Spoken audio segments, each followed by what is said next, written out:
Welcome to this talk about Australia. I'm going to give you some key facts and figures about the country, which I hope you'll find of interest. First, let's start with geography. Where is Australia? Australia is in Oceania, between the Indian Ocean and the South Pacific Ocean. Australia is ranked as a continent. It's the smallest continent, having an area of 7.6 million square kilometers. Of that, 68,920 square kilometers is water, so in land area, Australia is slightly smaller than the U.S. In fact, Australia is the world's sixth largest country. As a very large island, Australia's climate is generally dry, that is, arid to semi-arid, temperate in the south and east, tropical in the north. The terrain, that's the type of land surface, is mostly low plateau with deserts, and fertile plain in the southeast. The lowest point in Australia is Lake Eyre at -15 meters. The highest point is Mount Kosciuszko, that's spelt Kosciuszko, at 2,229 meters. Australia is rich in natural resources. Among the chief are bauxite, coal, iron ore, copper, tin, silver, and nickel. You may have heard of the Australian gold rush, and some gold is still exported. We have several environmental issues here in Australia. The top one is soil erosion. The main reasons for soil erosion are firstly, overgrazing, secondly, industrial development, and thirdly, urbanization, the growth of cities. Another issue is the rising amount of salt in our soils. This comes from using poor quality water. Desertification, the growth of the desert, is another problem. In addition, clearing land for agricultural purposes threatens the natural habitat of many unique animal and plant species. Then also the Great Barrier Reef off the northeast coast, which is the largest coral reef in the world, is threatened by increased shipping and by its popularity as a tourist site. The second section of this talk is about Australia's population. We Australians are concentrated along the eastern and southeastern coasts. So how many Australians are there? Well, as of July 1997, there were an estimated 18.4 million. Of these, 66% were aged between 15 and 64 years. Life expectancy at birth is 79 years, 76 years for men and 82 for women.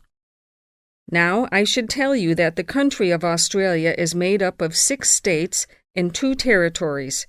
These are the Australian Capital Territory, New South Wales, the Northern Territory, Queensland, South Australia, Tasmania, Victoria, and Western Australia. The national capital is Canberra. Right, let's turn to the Australian economy. Australia has a prosperous Western-style capitalist economy. Australia is a major exporter of agricultural products, minerals, metals, and fossil fuels. Commodity prices have a big impact on the economy. Australia suffered from the low growth and high unemployment typical of the OECD countries in the early 1990s, but the economy has expanded at reasonably steady rates in recent years.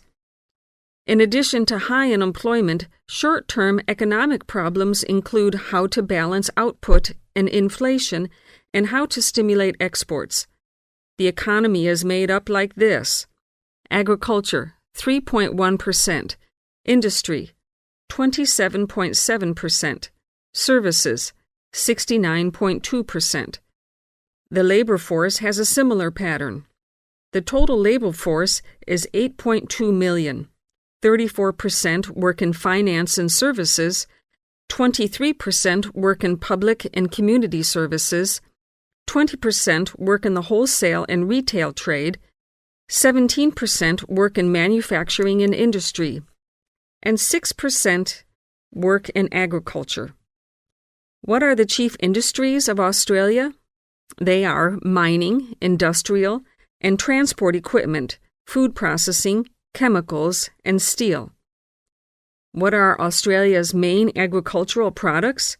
They are wheat, barley, sugarcane, fruit, cattle, sheep, and poultry. And who do we sell our products to?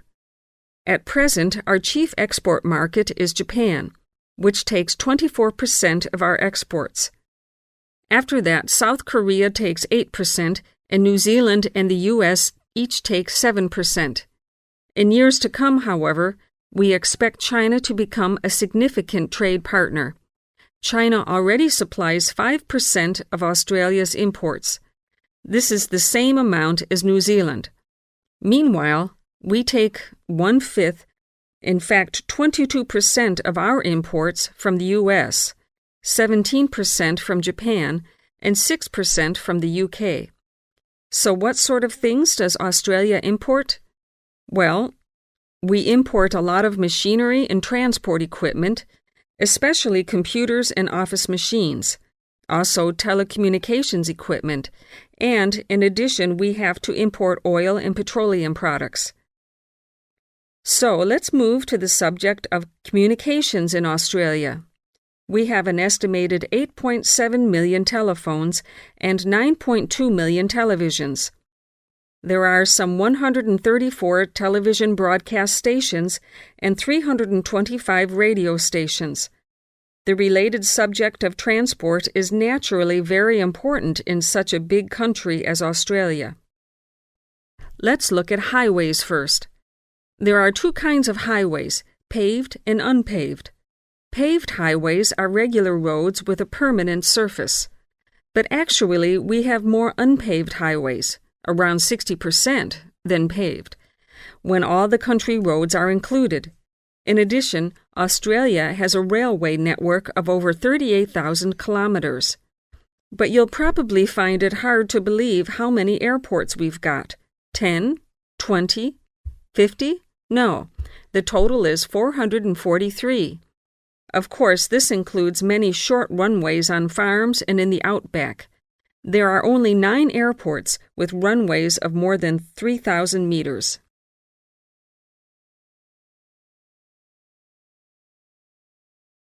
Look, here's one that might interest you.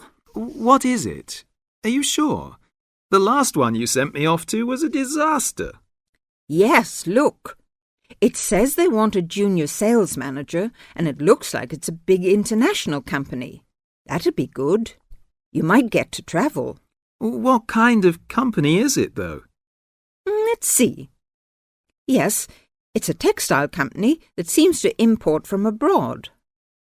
That's odd, isn't it? What else? They say the salary is really good. They operate a system of paying you a basic salary and then offering sales commission on top of that. They say it's high. And, oh, look, they give you a car to travel around in. Gosh, that's not bad, is it? Do they say anything about experience? Let's see. No, they want someone young with ambition and enthusiasm. Oh yes, they want graduates, so that's okay. You've been to university. Now what else? Let's see. There must be some catch. No, the only thing is you have to travel. But then that's what the company car's for. Oh, and you have to be able to get on well with other people, because it says you have to be good in a team. Perhaps I'll have a closer look at that one. Now, could you tell us more about what you do in your department? I mean, what research are you actually doing at the moment? We're trying to find out as much as we can about dreams. There's one area that we're particularly interested in at the moment, and that is what we call directed dreaming. Directed dreaming? What is that exactly? Let me explain.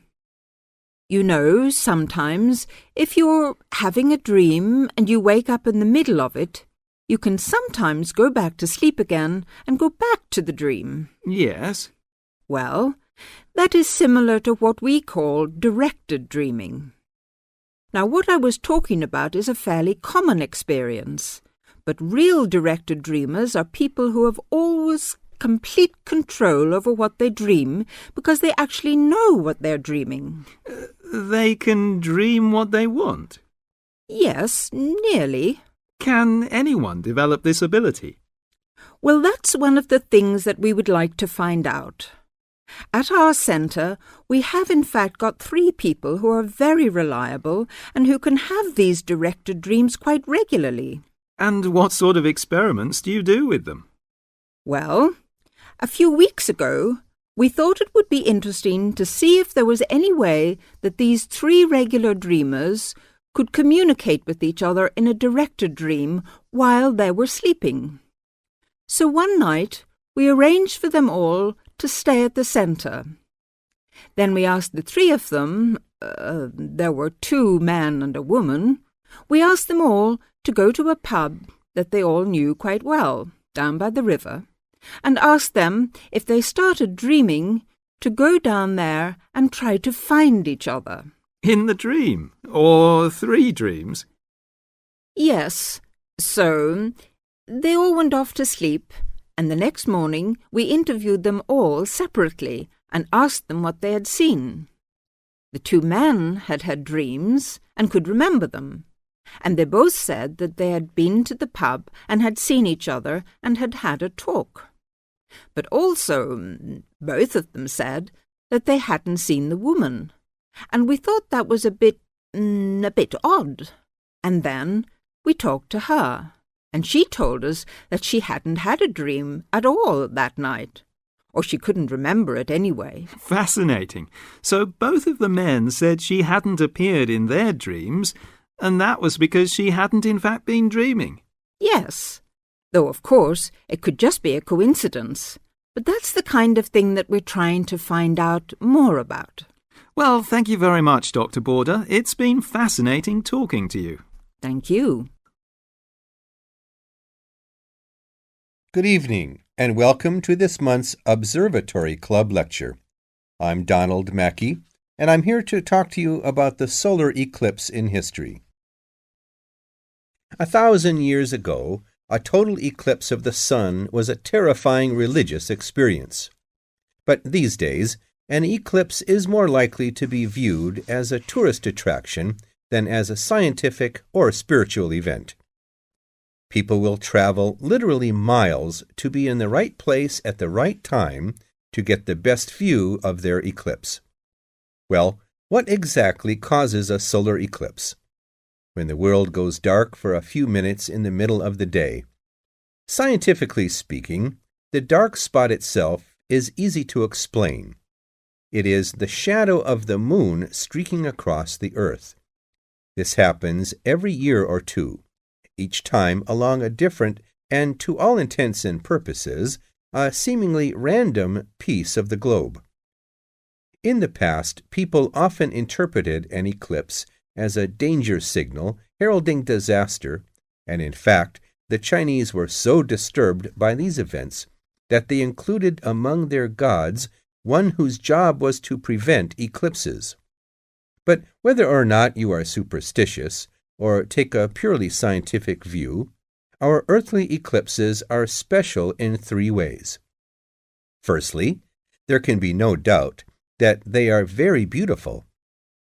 It's as if a deep blue curtain had fallen over the daytime sky as the sun becomes a black void surrounded by the glow of its outer atmosphere. But beyond this, total eclipses possess a second, more compelling beauty in the eyes of us scientists, for they offer a unique opportunity for research. Only during an eclipse can we study the corona and other dim things that are normally lost in the sun's glare. And thirdly, they are rare.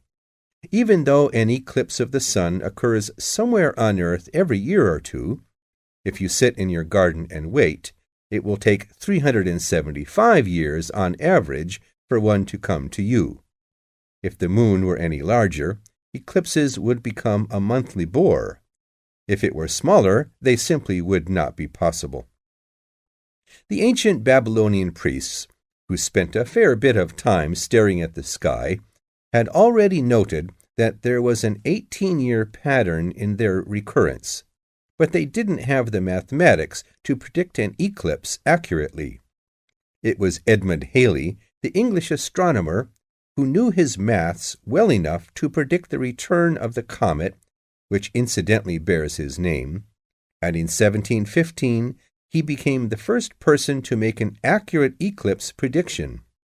This brought eclipses firmly into the scientific domain, and they have since allowed a number of important scientific discoveries to be made.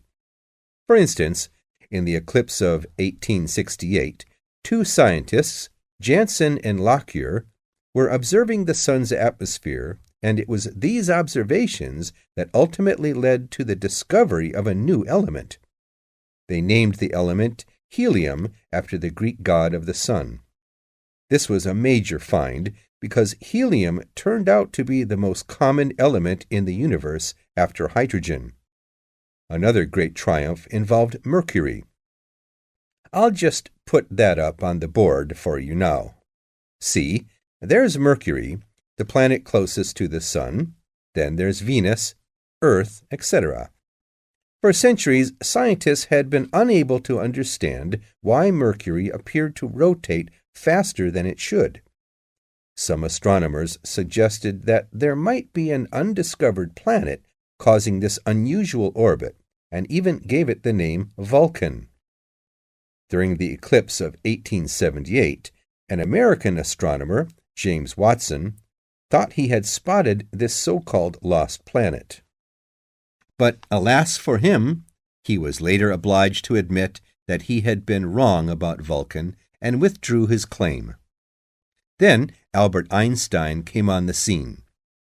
Einstein suggested that rather than being wrong about the number of planets, astronomers were actually wrong about gravity. Einstein's theory of relativity, for which he is so famous, disagreed with Newton's law of gravity in just the right way to explain Mercury's odd orbit. He also realized that a definitive test would be possible during the total eclipse of 1919, and this is indeed when his theory was finally proved correct. So there you have several examples of how eclipses have helped to increase our understanding of the universe. And now let's move on to social. When the Europeans first came to the American continent more than 400 years ago, there were relatively few diseases and viruses on the new continent. During that time, however, plagues and diseases that killed thousands were floating around Europe. Eventually, some Europeans developed immunity to the unsanitary world of industrialization. When they came to the American continent, however, many of the Native Americans had never been exposed to these viruses and hence did not develop immunity to them. By sharing the same food and water sources, many Native Americans contracted the European diseases. At a time when medical vaccines were still in their early stages, this led to the tragic death of thousands. The Native Americans gradually developed immunity to these diseases and were able to interact with the new explorers and colonists. They traded everyday items with each other, which led to the hybridization of these two cultures. One enterprising European colonist had an interesting idea. Why not create a trading post where the two groups could sell their newly combined works of art? Eventually, a post was set up, and the distinctly American works became known throughout the country for their unique styles. The trading post continued for a couple more decades until it eventually faded away. The works of that time period can now be seen at the Smithsonian National Museum. Until very recently, some tribes were still making pieces of art and selling them in their local trading posts. Good afternoon. Welcome to you, new entrants to the graduate school. My job now is to give you the graduate school survival guide and make some concise suggestions for getting the most out of your relationship with our research supervisor, getting the most out of what you read, and making continual progress with your research. First, your relationship with your supervisor. This is fundamental. Meet regularly. You should expect to meet once a week or at least every other week, because this will give you the motivation to make progress and also keeps your advisor aware of your work. Prepare for your meetings. Come to each meeting. Also, bring the notes from your previous meeting together with a list of any upcoming deadlines. Make a plan for what you hope to get out of each meeting. After the meeting, email your supervisor a brief summary. Include a list of major topics discussed, a list of what you agreed on, a note of any advice you may not want to follow, and a new summary of what you are planning to do. This helps avoid misunderstandings and provides a handy record of the progress of your research. Add a to-do list for yourself and your supervisor, including a reading list. Finally, add the time and date for the next meeting. My second main piece of advice is to keep your supervisor informed. Show him or her the results of your work as soon as possible. This helps your supervisor understand your research and identify any potential points of conflict early in the process. Include summaries of your work, including any results of experiments, and also anything you write about your research. Thirdly, communicate clearly. If you disagree with your advisor, state your objections and concerns clearly and calmly. If you feel that something about your relationship is not working, discuss it with him or her. Whenever possible, suggest steps that they could take to address your concerns. Under this heading, it is extremely important to take the initiative. You do not need to clear everything you do in your research with your advisor. He or she is busy too. You must be responsible for your own ideas and the progress of your work. The second section of my talk is about getting the most out of what you read. The first principle here is to be organized. Keep an electronic bibliography with notes and pointers to the paper files. Keep and file all the papers you have read. Point 2. Be efficient. Only read what you need to. Start by reading only the conclusion, scanning figures and tables, and looking at their references. Read the other sections only if the paper seems relevant or you think it might help you get a different perspective. Skip the sections you think you already understand.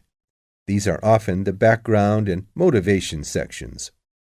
It's of critical importance to take good notes on every paper you find worth reading.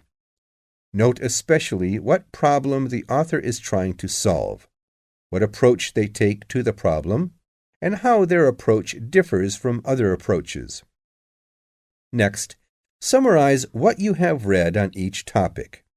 After you have read several papers on the same topic, note the key problems, the various formulations of the problem under consideration, the relationship between the various approaches and the alternative approaches you come across. Let me add one point you might not have already thought of. Read PhD theses. Even though they are long, they can be very helpful for quickly learning about what has been done in your field of interest. Focus particularly on the background sections and method sections. Don't forget to read your advisor's thesis. This will give you an idea of what he or she expects from you. The third section of my talk is about making continual progress with your research. Keep a journal of your ideas. Write down every issue you are thinking about, even if you think it is stupid. This will help you keep track of your progress and keep you from going round in circles. Set yourself some reasonable goals and deadlines. Identify key tasks that need to be completed. Set a reasonable date for completing them, in terms of weeks or months. Share your goals and deadlines with your advisor. Indeed, enlist his or her help in creating them. Set some deadlines that you cannot avoid keeping. For example, volunteer to give a student seminar on your research or work towards the submission deadline for a conference paper. Once you have set your goals and deadlines, keep a to-do list.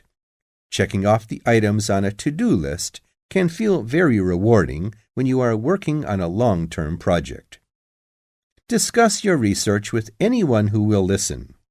They may have useful insights. At least you will find that putting your ideas into words helps clarify them for yourself. Next point, write about your work. In the early stages, write short idea papers and share them with your advisor and colleagues. Later on, look for workshops and conferences where you can submit your preliminary results. When your work is nearing completion, target relevant journals. Finally, some points about handling yourself. A key objective is to avoid distractions. It is easy to waste time taking too many classes, teaching classes, organizing student activities, etc. Minimize these commitments and make a list of small tasks which can be done in about an hour. Pick at least one that can be completed each day and make sure you do it. Finally, and this concludes my talk, confront your fears and weaknesses. If you are nervous about speaking in public, volunteer to give talks. If you are afraid your ideas are stupid, discuss them with someone. If you are anxious about writing, write something about your research every day. That's it. Welcome to graduate school.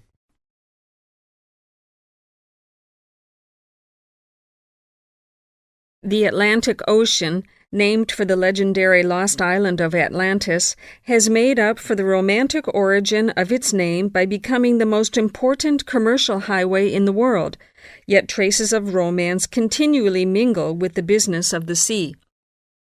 For instance, the Spanish adventurers who first sought gold and silver in America frequently found their ships becalmed, usually on the edge of the steady trade winds, about 30 degrees north or south latitude. A sailing ship could carry only so much water, and as it lay motionless under a hot sun for days or weeks, the tortures of thirst were agonizing. The horses were generally the first victims. They had to be thrown overboard when they died or became crazed with thirst. Because the Spanish caballeros thought highly of their horses, even crediting them with souls, they suffered great remorse and believed the ghosts of the proud war horses were haunting the scene.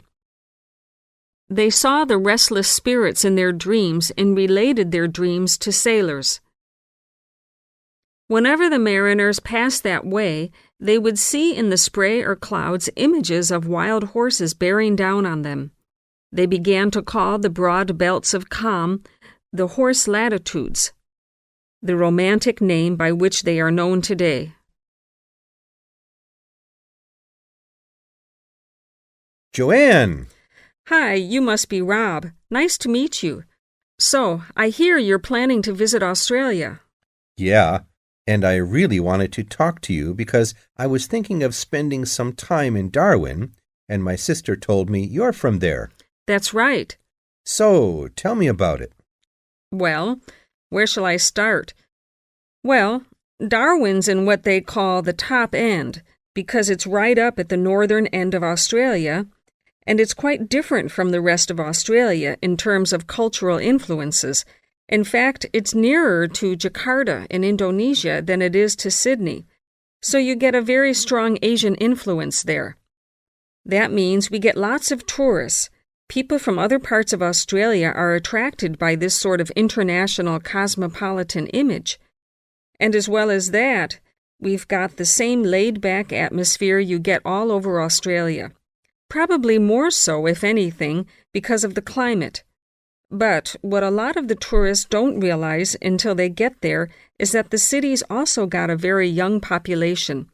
The average age is just 29, and this makes the whole place very buzzy. Some people think that there might not be that much going on as far as art, music, dancing, and so on are concerned, because it's so remote. I mean, we don't really get things like theater and opera in the same way as cities down in the south, like Sydney, for example, because of the transport expenses. But in fact, what happens is that we just do it ourselves.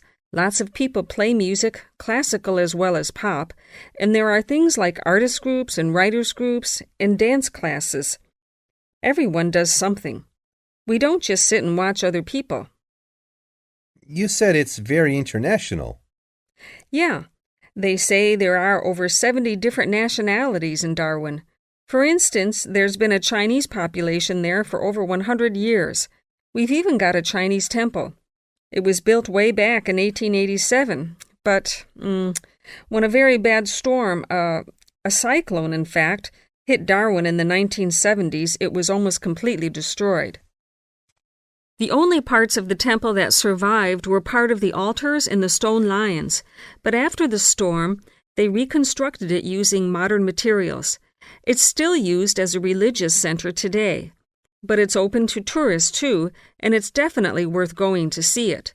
Oh, and as far as getting around goes, you'll see the places that advertise bicycles for hire, but I wouldn't recommend it. A lot of the year, it's just so hot and humid.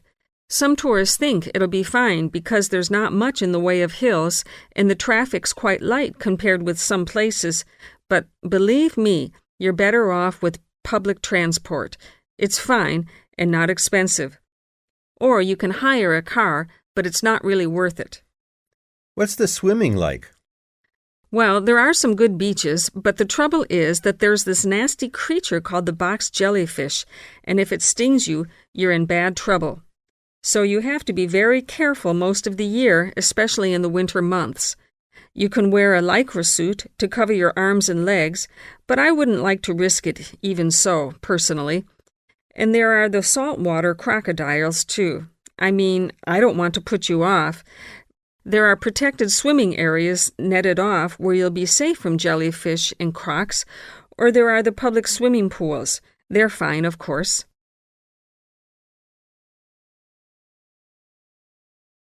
Please sit down, Mr. Walsh. My name's Jane Swain, and I'm the personnel manager. Hello, how do you do? Now, this is just a short preliminary interview. I'd like to chat about your present job and what you've done up till now. Yes, of course. Well, could you tell me how long you've had your present position in Weston's? It is Weston's, isn't it? Yes, that's right. I am not sure. Let's see. I left university in 2005. Is that right? Yes, 2005. Then I was unemployed for about 3 months. And then I traveled round America for a few months. So, yes, it must be about 3 years now, in fact. Yes. And have you any particular reason for wanting to change jobs? I mean, why do you want to move? Well, I actually like my present job and still find it interesting and stimulating. The salary's okay, so it's nothing to do with money, though you can always do with more. I suppose the thing is that I'm really very ambitious and keen to get promoted, so that's the real reason. You say you like your job. Can you tell me what aspect you like most? Oh, my dear, that's difficult. There are so many things.